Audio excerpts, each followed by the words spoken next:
시대에 구원받을 수 있는 기별인 현대 진리를 전하고 있는 에스더입니다. 오늘도 우리가 이 첫째 천사의 기별에 대해서 연구를 해보려고 하는데요. 이 첫째 천사의 기별 속에 있는 혼인예복이라는 이 주제를 가지고 말씀을 함께 연구를 해보고자 합니다. 우선 마태복음 22장 11절 말씀을 한번 읽어보도록 하겠습니다. 임금이 손을 보러 들어올세 거기서 예복을 입지 않는 한 사람을 보고.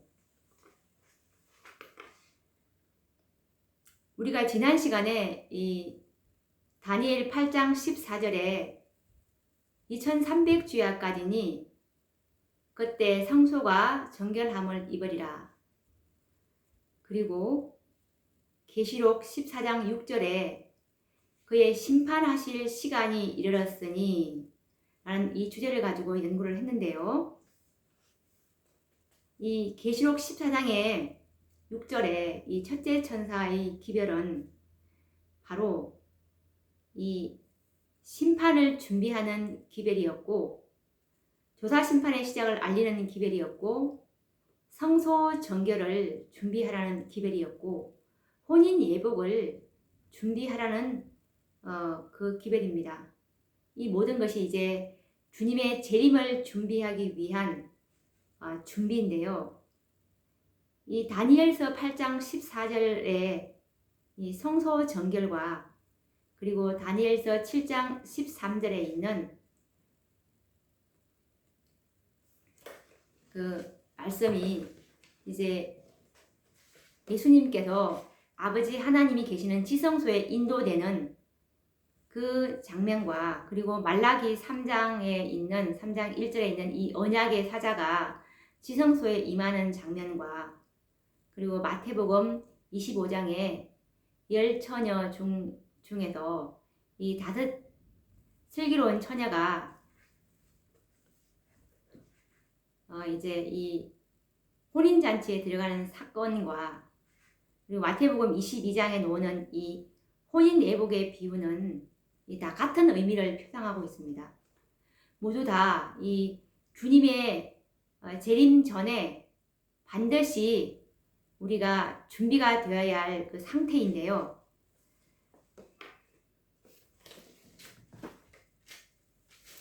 우리는 이 하늘 성소에서 이제 예수님의 중보 사업이 마치게 될 때 이 세상에 살아있는 이 사람들은 중보자 없이 살아야 된다는 사실을 우리는 말씀을 통해서 공부를 했습니다. 이 은혜의 시기 동안에 예수님께서 지성소에 계시는 동안에 우리의 품성은 핏부림을 통해서 정결해져야 하고, 그리고 우리의 옷은 흠이 없어야 하고 죄에서 깨끗해져야 하는 것입니다. 하나님의 은혜와 그리고 우리의 이 꾸준한 죄와의 싸움에서 승리자가 되어야 하는데요. 지금 하늘 지성소에서 이제 조사 심판이 진행되고 있죠. 그래서 이제 회개한 신자들의 죄가 이제 성소에서 도말되고 있는 이 동안에 세상에 있는 우리 이 하나님의 백성들은 정결케 되고 죄를 버리는 이 특별한 일이 이루어져야 하는 것입니다. 이것은 이 마지막 시대를 살고 있는 이 하나님의 백성들의 상태가 되어야 하는데요. 우리는 이 세 천사의 기별로 기별을 받았기 때문에 이 기별이 우리를 참으로 죄에서 깨끗게 하는, 죄를 도말시켜주는 기별인데요. 이 기별 속에서 우리는 살아계신 하나님의 인을 맞음으로 환난의 때 중보자와 그리고 성령도 없는 상태에서 이제 이 야곱의 환난을 이제 맞이해야 할 그런 백성들입니다. 그렇기 때문에 이 은혜의 시기 동안에 반드시 이 혼인 예복이 회복을 우리가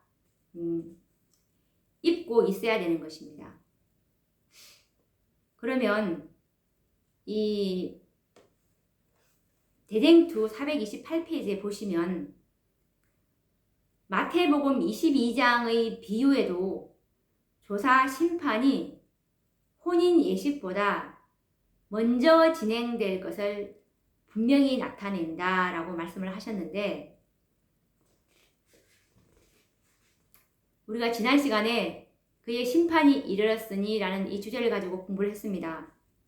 예수님 오시기 전에 반드시 의인들의 상급이 결정되어야 하듯이 이 조사 심판이 반드시 예수님 재림 직전에 예수님 재림하시기 전에 반드시 이루어져야 되는 일입니다. 누가 예수님의 신부가 될 것인지 조사해서 하늘에 합당한 자들을 반드시 그 자격을 심사해야 되고, 그리고 상급이 결정되어야 하는 것입니다.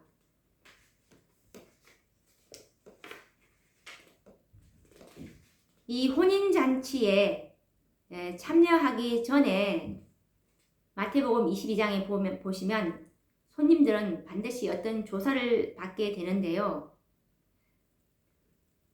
대쟁투 428페이지에 보시면 혼인 예식이 있기 전에 왕이 먼저 와서 모든 사람이 다 예보 곧 어린 양의 피로 씻어 깨끗하게 된 흠 없는 품성의 옷을 입고 있는지 알기 위하여 손님들을 살펴보게 된다. 이것이 바로 우리에게 지금 하늘 지성소에도 진행되고 있는 조사 심판인 것입니다. 부족한 것이 발견되는 자는 밖으로 내어 쫓김을 당하지만은 검사한 결과 혼인 예복을 입은 것이 인정되는 자는 모두 하나님의 간합하심을 받고 그분의 나라에 들어가 그분의 보좌에 앉을 자격을 얻게 된다. 이와 같이 품성을 검사하는 일, 곧 누가 하나님의 나라에 들어갈 준비가 되어 있는지를 결정하는 것이 조사 심판이요 하늘 성소에서 하는 마지막 사업이다.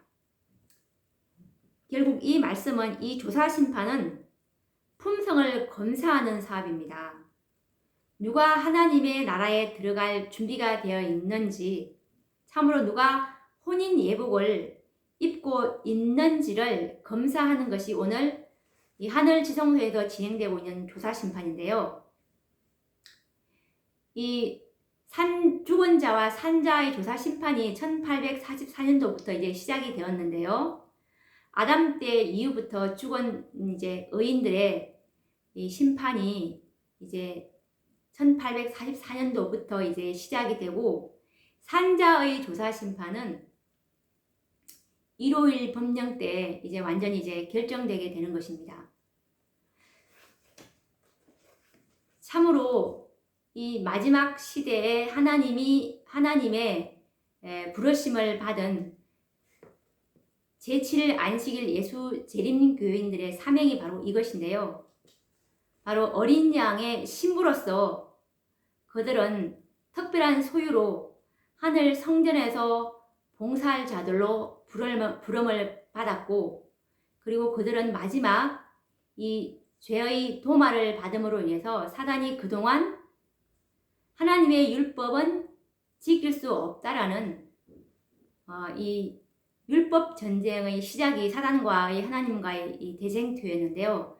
이 대쟁투를 종결짓기 위해서는 반드시 이 마지막 백성들에게서 죄가 완전히 도말됨으로써 죄가 완전히 끝나고 악과의 싸움에서 승리자가 될 때 이 사단의 참소가 그치게 되는 것이 하나님의 구속의 계획인데요. 이 사명을 위해서 하나님께서 재림교회를 불러주신 것입니다. 이 재림교회에게 이 사명을 맡겨주셨는데, 그래서 이 말세의 선지 엘리야인 이 엘렌 G 화이트 여사에게 제일 처음 보여준 첫 계시가 바로 14만 4천인에 대한 계시였던 것입니다. 이 14만 4천인들이 이 마지막 시대에 정말 하나님의 이 구속 사업을 완성시킬 자들인데요. 계시록 7장 2절에 보시면 이 일 후에 다른 천사가 살아계신 하나님의 인을 가지고 해돋는 데로부터 올라오는 이 천사가 있습니다. 이 천사의 사업이 바로 초기문집 254페이지에 보시면 셋째 천사인데요. 셋째 천사에게 바로 이 살아계신 하나님의 인치는 사업, 이 사업을 맡기셨는데, 계시록 7장 4절에 보면은 주님께서 이 사업의 범위를 한정을 시켜주셨습니다. 7장 4절에 보시면 요한이 본 계시인데요. 내가 살아계신 하나님의 인맞은 자의 수를 들으니 14만 4천이니 라고 말씀을 해주셨습니다. 그래서 이 셋째 천사가 1844년부터 이제 살아계신 하나님의 인을 치는 셋째 천사의 사업을 시작하게 되었습니다. 그래서 하나님께서 이 재림교회에게 이 성소 진리를 이제 완전히 공개해 주심으로 살아계신 하나님의 인이 되는 화이 선지자의 계시에서 인치심이라는 계시를 화이 선지자의 초기 문집의 그 말씀에 보시면 이제 그 지성소 안에 있는 법궤를 보여주시는데, 거기서 넷째 계명이 하나님의 10계명을 보여주시는데 넷째 계명이 유난히 반짝거리는 것을 보게 됩니다. 그래서 그동안 무너져 있던 이 넷째 계명 안식일이 7째 날 토요일이 됨을 이 살아계신 하나님의 인의 이 충성의 이 표라는 것을 이제 진리가 공개가 되죠.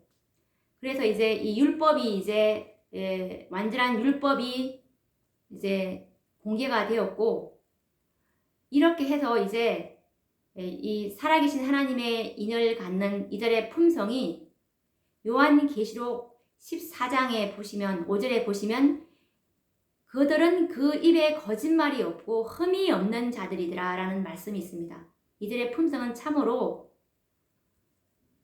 정말 완전한 품성, 예수 그리스도의 품성을 소유한 자들이 되어야 됨을 이 요한계시록 14장에 세 천사의 기별이 바로 이 14만 4천인의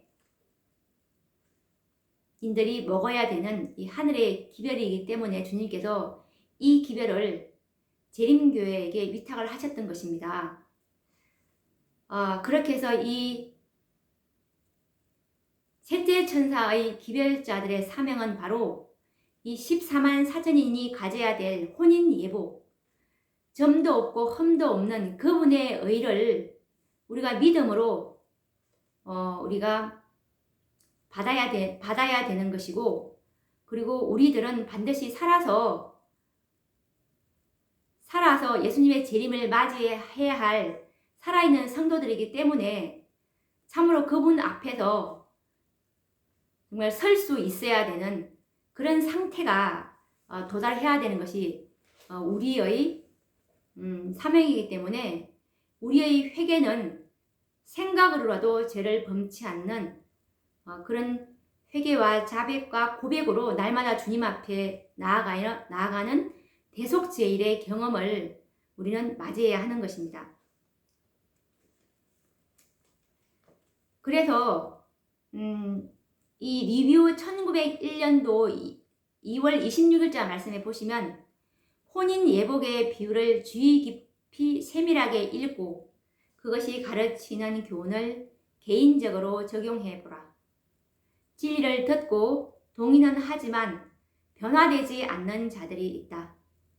진리가 영혼 속에 받아들여지지 않고 있으므로 생애 속에서의 정결의 사업은 수행될 수 없다. 그들의 가족과 이웃 사람들은 그들 속에서 그들이 기대할 권리가 있는 뚜렷한 변화를 볼 수가 없다. 믿는다고 공언하면서도 습관이나 행동에 있어서 변화되지 않는 자들은 비유에서 예복을 입지 않고 참석한 사람을 대표한다 라고 나와 있습니다. 참으로 이 완전한 진리를 가졌지만 우리 습관이나 행동에 변화가 되지 않는다면 우리는 혼인 예복을 입지 않고 참석한 사람들이라는 것을 말씀하고 계시면서 우리의 가족과 이웃들은 우리에게 이 진리가 행동에 어떻게 뚜렷한 변화를 일으키고 있는지 오늘도 그들은 주목하고 있을 것입니다. 우리의 사명이 참으로 중차대한데요. 이러한 혼인 예복을 입은 자들이 예수님의 정말 마지막 신부로 이제 간택이 될 것인데 이들의 수효가 계시록 7장 4절 말씀처럼 입맞은 자의 수요가 14만 4천인이 될 때 대쟁투 613페이지에 있는 말씀처럼 예수님께서 지성소에서 하시는 이 중보 사업이 거치게 될 것이라고 분명히 대쟁투에서는 이렇게 말씀하고 있습니다. 한번 그러면 잠깐 우리가 확인하고 넘어가 보도록 하겠습니다. 대쟁투 613페이지에 있는 말씀입니다.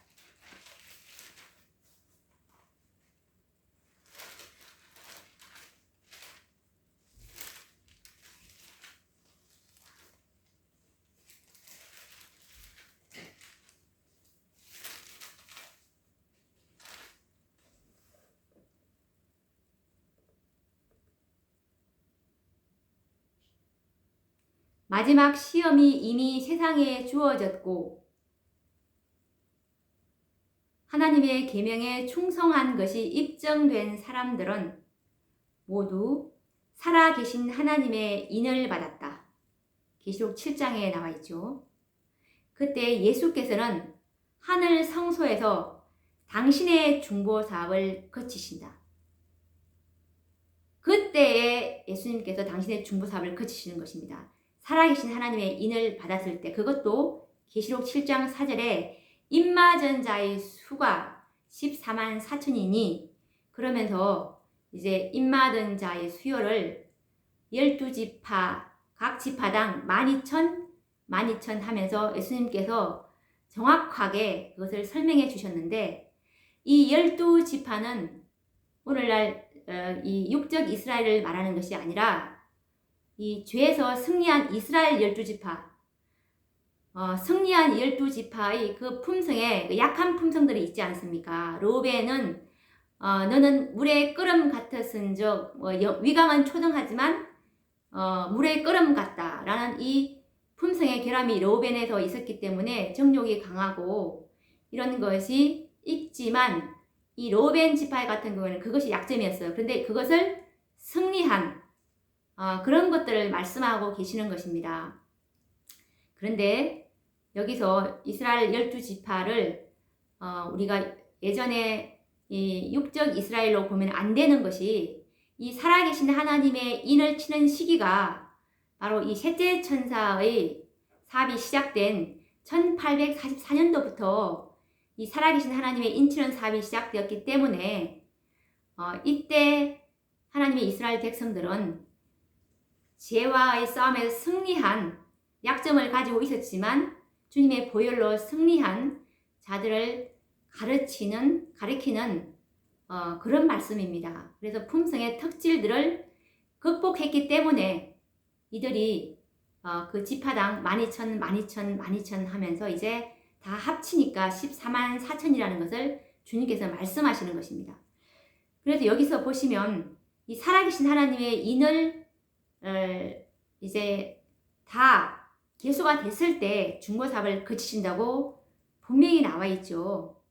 그래서 이제 생사간에 이제 모든 사람의 운명이 결정 되는 것이 이제 더 이상 지성소에서는 중보하시는 주님께서는 이제 없습니다. 주님께서 무한정으로 중보하시는 것이 아니라 중보하시는 그 이유와 목적이 바로 이 살아계신 하나님의 인을 받을 14만 4천의 수를 채우기 위해서 지성소에서 주님께서 중보를 하고 계시는 것입니다. 그래서 야고보서 5장 7절에 보시면 그 농부가 이른 비와 늦은 비를 기다리는 것이 바로 이 알곡들을 이제 준비시키시려고 하나님께서 이 마지막 대쟁투 율법의 증인들을 만드시기 위해서 이렇게 준비를 하고 계시는 것입니다. 그래서 이들을 이제 야곱의 환란 때 악인들로 보면 이제 7장이죠. 야곱의 환란 때 성령도 중보자도 없는 예수님께서 지성소에 나오셨기 때문에 성령도 중보자도 없는 상태에서도 하나님의 율법을 지킬 수 있다는 것을 이들이 증명을 하게 된다면 이제 정말 사단은 무인지경으로 여기에 끌고 갈 때에도 하늘에서도 이 땅에서도 하나님의 일은 참으로 의롭고 선하고 그분은 너무나 공의롭다라고 말할 수가 있는 것이겠죠.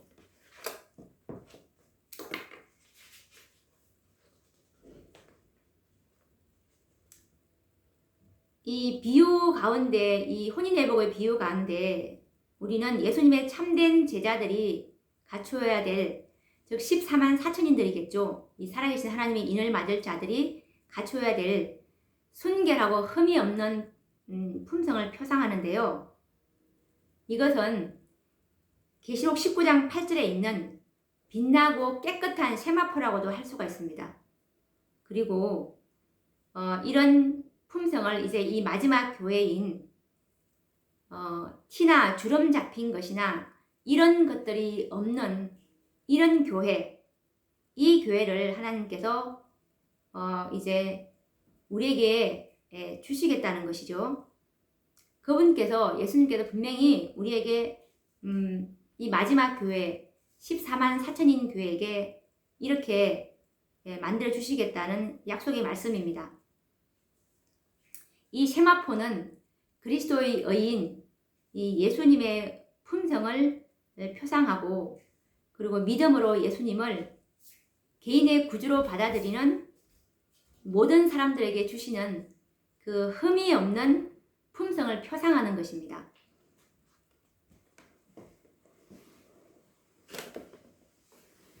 그러면 우리가 이 흠이 없는 예수님의 이 품성을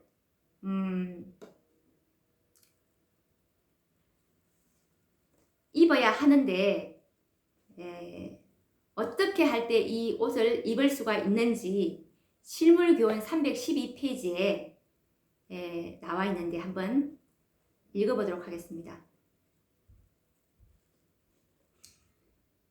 우리가 우리 자신을 그리스도께 바칠 때 우리의 마음은 그리스도의 마음과 연합되고 우리의 뜻은 그분의 뜻에 합병되고 우리의 정신은 그분의 정신과 하나가 되고 우리 생각은 그분에게 사로잡히게 되어 마침내 우리는 그분의 생애를 살게 된다. 이것이 바로 그분의 의의 옷을 입는다는 의미다 라는 말씀입니다. 우리는 예수님의 완전한 순종으로 말미암아 그분의 의를 우리가 정말 간절히 원할 때 그분께서 값없이 이 의를 우리에게 주시게 되는데요. 이 의를 받음으로 우리는 하나님의 계명을 지킬 수 있게 되는 것입니다.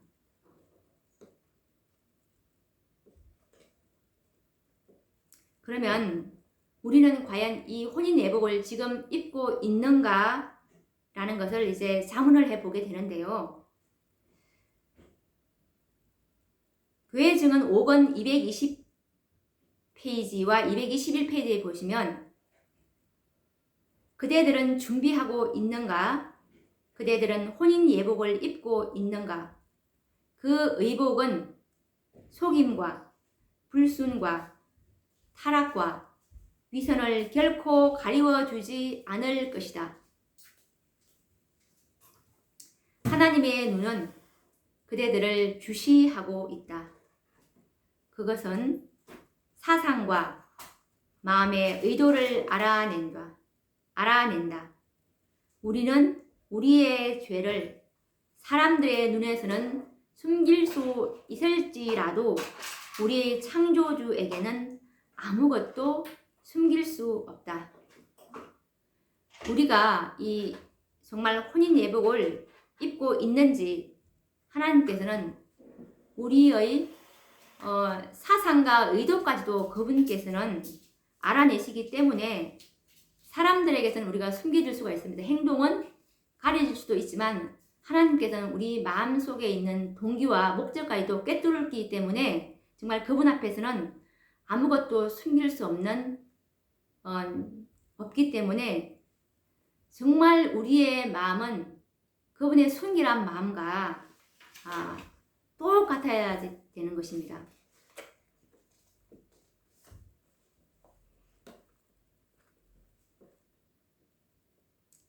우리는 우리를 위해서 지금 예수님께서 중보하고 계시는 이 은혜의 때에 우리는 이런 상태에 도달되어야 하는데요.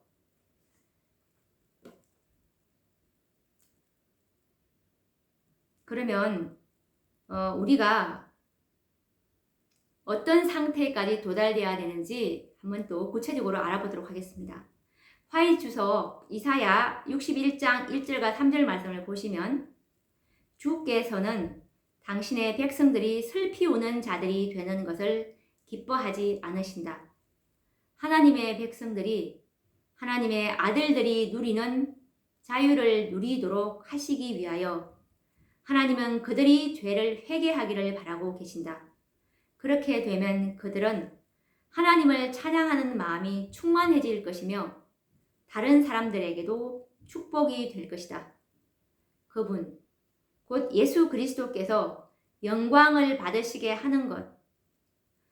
이것이 우리의 삶의 목적이 되었으면 좋으련만. 그러려면 우리들이 표정과 말과 말할 때의 억양까지라도 삼가해야 하고 우리의 모든 사업의 거래도 믿음과 성실함으로 처리하게 될 것이다. 그러면 세상은 하늘의 하나님께 충성하는 한 백성이 있다는 확신을 갖게 될 것이다. 하나님은 모든 사람이 하나님과 조화되기를 바라고 계신다. 그들의 악한 행위를 벗어버리면 하나님은 그들을 받으실 것이다. 그들은 그리스도의 신의 성품과 연합함으로써 이 세상의 타락한 영향을 벗어날 수 있을 것이다. 오늘날 우리의 대제사장께서 지금 우리를 위해서 중보하고 계시지 않습니까? 그러면 우리는 그리스도 안에서 완전하여지고자 노력해야 하는 것입니다. 우리 예수님께서도 비록 생각으로라도 유혹의 힘에 굴복당하지 않으셨는데요. 그런데 사단은 이 사람의 마음 가운데 어떤 이 사단이 발붙일 어떤 곳이 조금이라도 있는지 찾다가 만약에 그 사람이 어떤 죄된 욕망을 품게 된다면 사단은 이제 그것을 발판으로 이제 유혹의 힘을 발휘하게 되는데요. 그런데 예수님께서는 이 세상에 임금이 오겠지만은 전혀 나랑 관계할 것이 없다라고 말씀을 하셨습니다.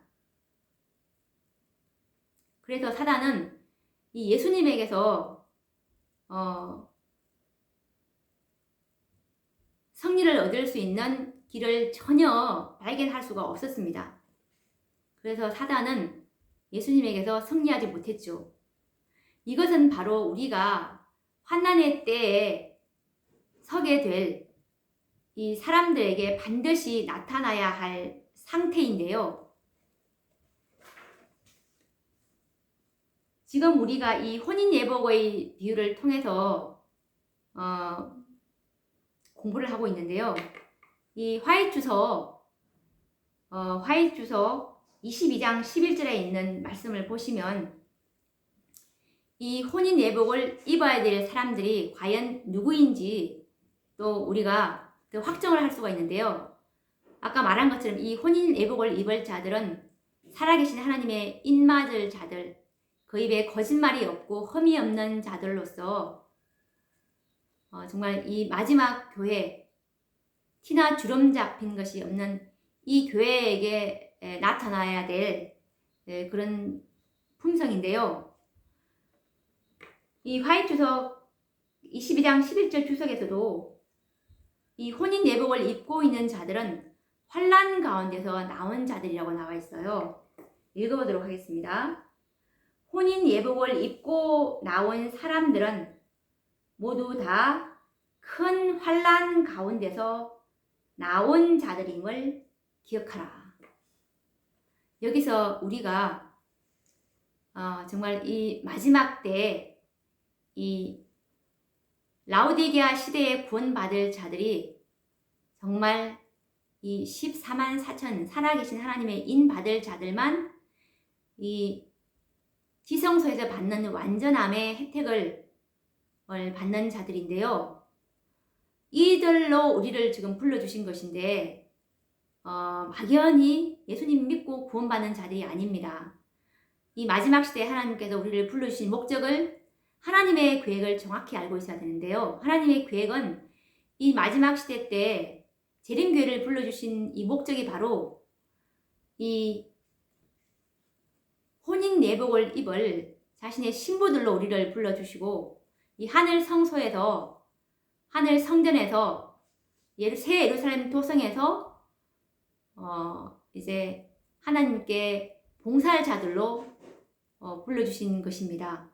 그러면 이 혼인예복을 입고 있는 자들이 큰 환난 가운데 나온 자들이라고 했는데 이들이 진짜 14만 4천인들 살아계신 하나님의 입맞을 자들만 이 혼인예복을 입게 되는데 우리는 반드시 이 혼인예복을 입어야 하늘 도성에 들어갈 수 있는 자격이 되는 것입니다. 그러면 이 혼인예복을 입을 자들이 큰 환난 가운데 나온 이 자들이 누구인지 말씀을 통해서 한번 알아보도록 하겠습니다. 이것은 대쟁투 648페이지에 있는데요.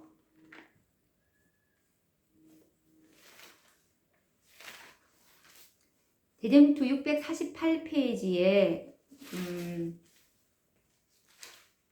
보시면은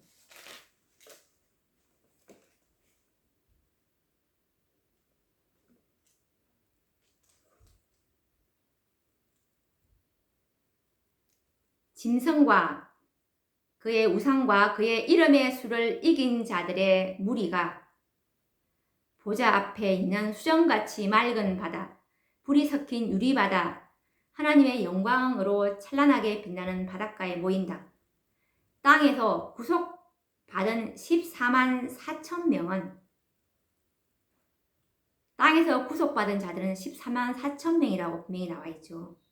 땅에서 구속받았다는 것은 성소 정결이 되었고 죄의 도마를 받은 자들을 뜻하는 것입니다. 하나님의 검은 고를 손에 들고 어린 양과 함께 시온산에 선다.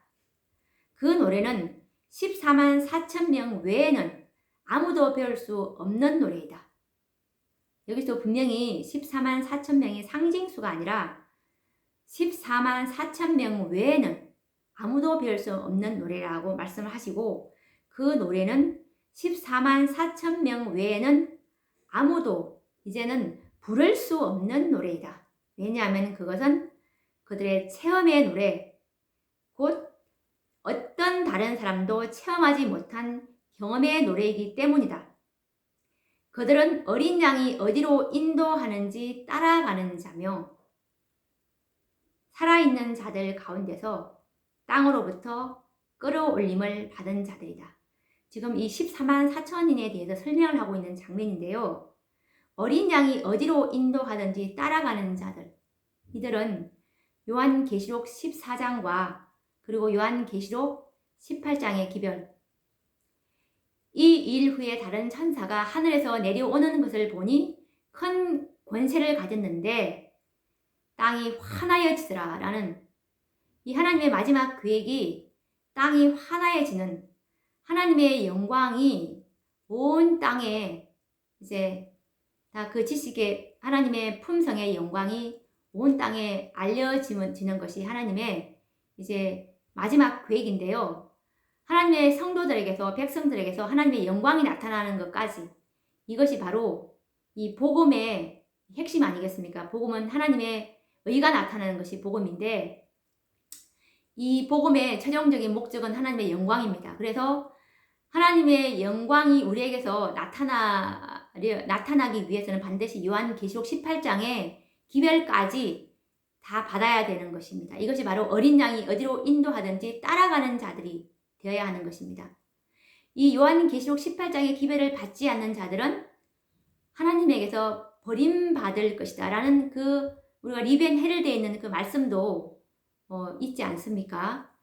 왜냐하면 이 계시록 18장의 기별은 바로 이 혼인 예복을 우리가 준비할 수 있는 기별이고, 그리고 이 슬기로운 다섯 처녀로서 기름을 예비한 기름이 없어서 이 미련한 처녀들은 이 혼인 예식에 미련한 처녀들은 들어가지 못했고, 이 다섯 슬기로운 처녀는 이 혼인 예식에 들어가지 않았습니까?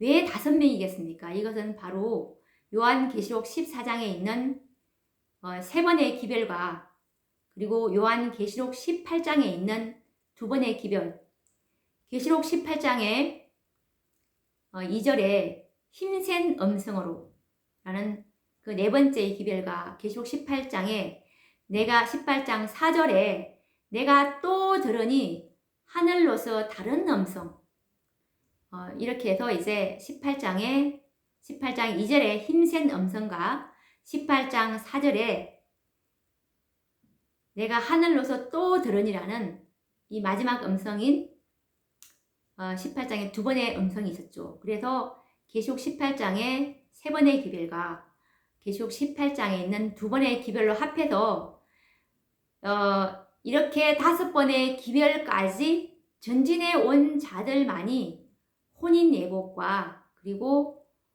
이 정말 그 슬기로운 다섯 처녀가 예비했던 그 기름, 이것이 바로 예비 기름, 계시록 18장 기별은 예비 기름이에요. 예비 기름을 다 이제 주님 오시기까지 그 기름이 결핍되지 않고 그 기름이 충만했기 때문에 이들은 하나님의 은혜가 충만하게 되었죠. 이 기름은 성령을 표상하는데요. 성령은 예수 그리스도의 의를 표상합니다. 예수 그리스도의 품성을 표상하기 때문에 계시록 18장 기별까지 전진해 오셔야 우리가 이 혼인 예복을 마련하는데 부족함이 없을 것입니다. 그래서 지금 읽다가 말았는데요. 지금 대쟁투 648페이지 말씀을 읽고 있는데, 이들은 지금 14만 4천 명에 대한 설명이죠. 이들은 어린 양이 어디로 인도하든지 따라가는 자며 살아있는 자들 가운데서 땅으로부터 끌어올림을 받은 사람들이다. 그들은 처음 익은 열매로 하나님과 어린 양에게 속한 자들이다. 여기서부터 잘 들어보십시오. 또한 이는 큰 환난에서 나오는 자들이다. 여기서 보시면 아까 이 혼인 예복 마태복음 22장 11절의 화이트석에서 이들은 혼인 예복을 입고 나온 이 사람들은 모두 다 큰 환난 가운데서 나온 자들임을 기억하라고 하셨는데, 이 큰 환난 가운데서 나온 자들은 바로 살아계신 하나님의 인을 맞을 자들인 14만 4천을 말씀하고 계시다는 것을 우리는 확인할 수가 있었습니다. 그리고 이들은 14만 4천 명 외에는 이 노래를 배울 수도 없고 14만 4천 명 외에는 부를 수도 없는 참으로 체험의 노래이기 때문에 라는 이 말씀을 우리가 분명히 또 확인을 할 수가 있었습니다. 그래서 이 모든 것들 여기서 이제 정말 14만 4천인들이 상징수라든지 이런 것들이 다 이제 정죄를 받게 되죠. 그래서 이제 예수님께서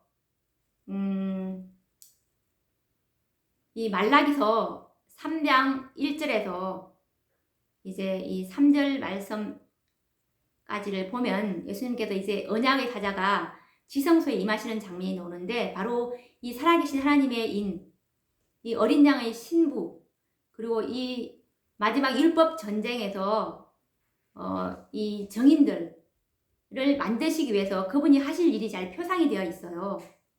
그분께서 어떤 일을 하시냐면 이 언약의 사자가 예수님입니다.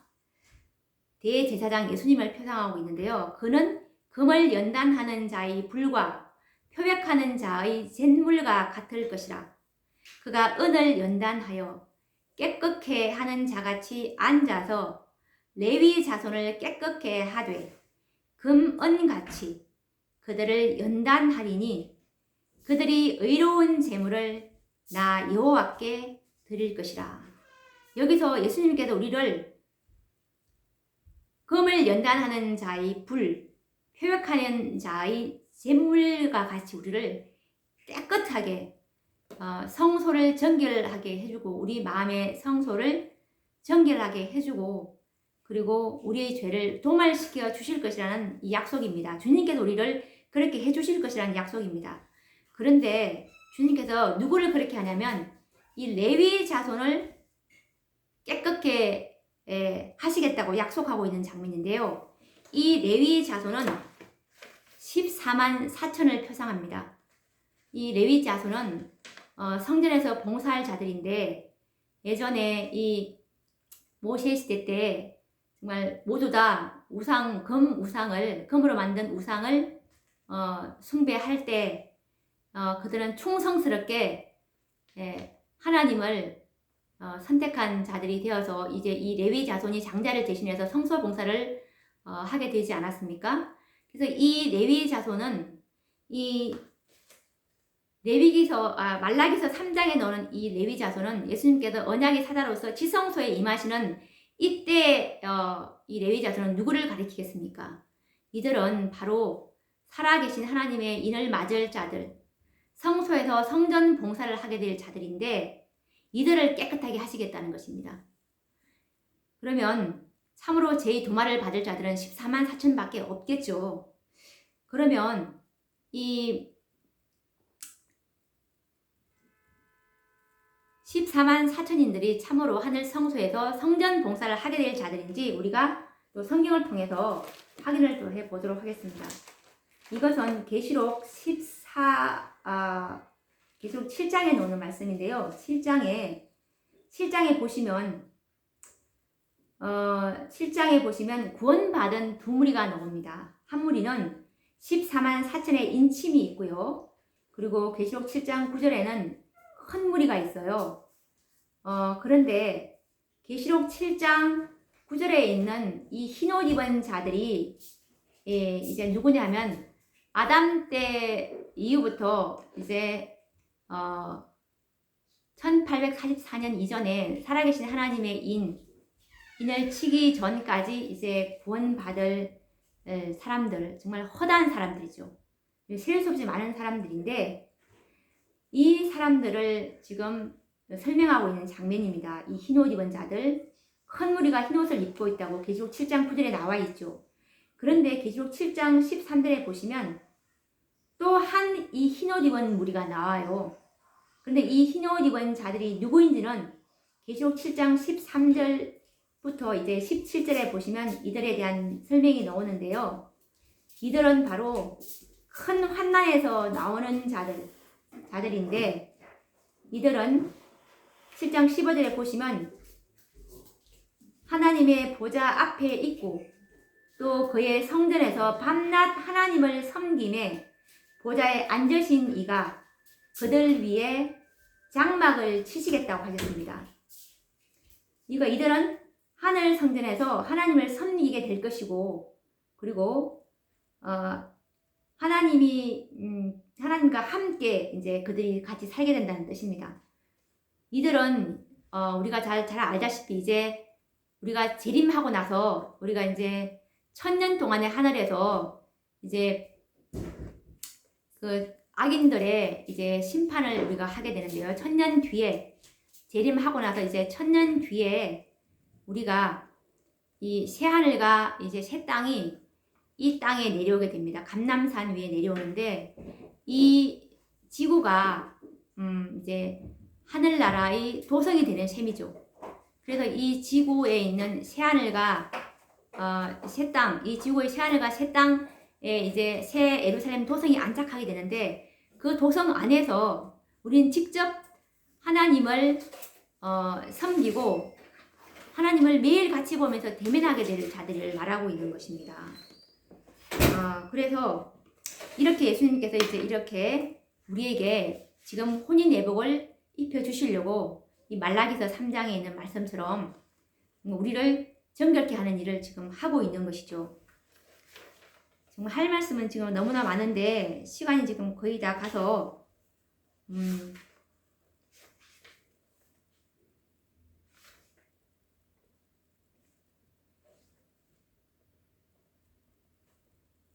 그러면 우리가 오늘 말씀을 우리가 이제 하나님의 계획이 어떻다라는 것을 우리가 알았기 때문에 우리의 준비가 어떻게 해야 되는지 다시 한 번 더 말씀을 읽어보면서 말씀을 끝마쳐야 될 것 같아요. 교회증은 1권 263페이지 말씀을 보시면 나는 하나님의 남은 백성들을 각성시키기 위하여 무슨 말을 해야 할까? 나는 우리 앞에 두려운 광경이 있음을 보았다. 사단과 그의 사자들은 하나님의 백성들에게 영향을 끼치기 위하여 그들의 모든 힘을 모으고 있다. 사단은 하나님의 백성들이 조금만 더 좋을 것 같으면 그들을 소유하게 될 것을 안다. 그들의 멸망이 분명할 것이기 때문이다. 나는 그리스도의 이름을 믿노라고 공언하는 모든 사람들이 스스로를 엄격하게 살펴서 그들의 모든 잘못을 완전하고 철저하게 고백함으로 심판을 미리 받고 기록하는 천사가 그들의 이름 맞은편에 용서받았다고 기록할 수 있게 하라고 경고하는 바이다. 그대들은 변명할 여지가 없을 것이다. 만일 그대들이 깨어있기 위하여 특별한 노력을 하지 않고 회개하는 일에 열성을 나타내지 않을 것 같으면 이 황금 기회는 미구에 지나가 버리고 그대들은 저울에 달려서 부족함이 나타날 것이다 라는 말씀입니다.